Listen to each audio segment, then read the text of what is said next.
دنیا کی ساری محبتیں چھوڑ دو بھائی، جب ہمیں مصطفیٰ مل گئے تو ان کے آگے ہمیں کیا چاہیے؟ اگر ہمیں حسن سے پیار ہے تو آقا سے زیادہ حسن کس کا ہے؟ اگر ہمیں اخلاق سے پیار ہے، اچھی گفتگو سے پیار ہے، تو آقا کے اخلاق کے آگے کس کا اخلاق ہے کہ جن کے بارے میں قرآن بول بول کر گواہی دے رہا ہے وَإِنَّكَ لَعَلَىٰ خُلُقٍ عَظِيمٍ، بے شک آقا حسن اخلاق پر فائز ہیں۔ اگر ہم نے علم سے محبت کرنی ہے تو آقا کے علم کے آگے کس کا علم ہے؟ یعنی ہر چیز دیکھی جائے، ہر پوائنٹ آف ویو دیکھا جائے، ہر کنڈیشن دیکھی جائے، ہر صورتحال دیکھی جائے تو آقا کے آگے کسی کا مقام نہیں۔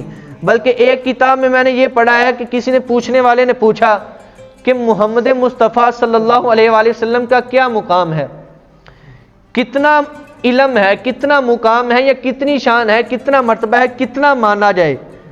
تو جواب دینے والے نے لکھا ہے کہ صرف اللہ نہیں ماننا، اس کے علاوہ سب کچھ مان سکتے ہو۔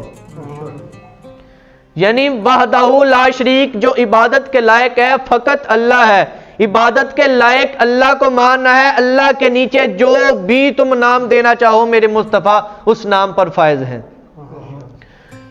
پوچھنے والے نے حضرت عائشہ صدیقہ رضی اللہ تعالیٰ عنہ آپ سے پوچھا کہ اماں جان ہمیں بتائیں کہ آقا کریم صلی اللہ علیہ وآلہ وسلم کا اخلاق کیسا ہے؟ آپ تو سب سے زیادہ قریب اگر ہیں تو آپ ہیں، آقا کریم صلی اللہ علیہ وآلہ وسلم کی شان کیسی ہے؟ تو حضرت عائشہ صدیقہ رضی اللہ تعالیٰ عنہ آپ نے ارشاد فرمایا کیا تم نے قرآن نہیں پڑھا؟ کہا اماں جان قرآن پڑھا ہے۔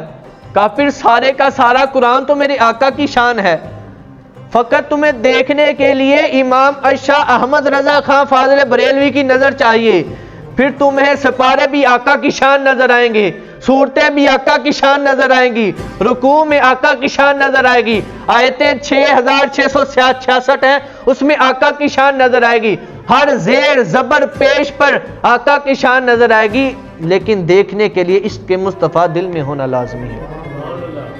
کیونکہ ہر گفتگو آقا سے شروع کی جائے تو کیا ہی بات ہے۔ آقا کریم صلی اللہ علیہ وآلہ وسلم کی ایک حدیث سنیں، میرے پیارے حبیب ارشاد فرماتے ہیں کہ اس دنیا میں رہ کر جو بندہ جس سے محبت کرتا ہوگا، جو بندہ جس سے محبت کرتا ہوگا کل محشر والے دن اسی کے ساتھ اٹھایا جائے گا۔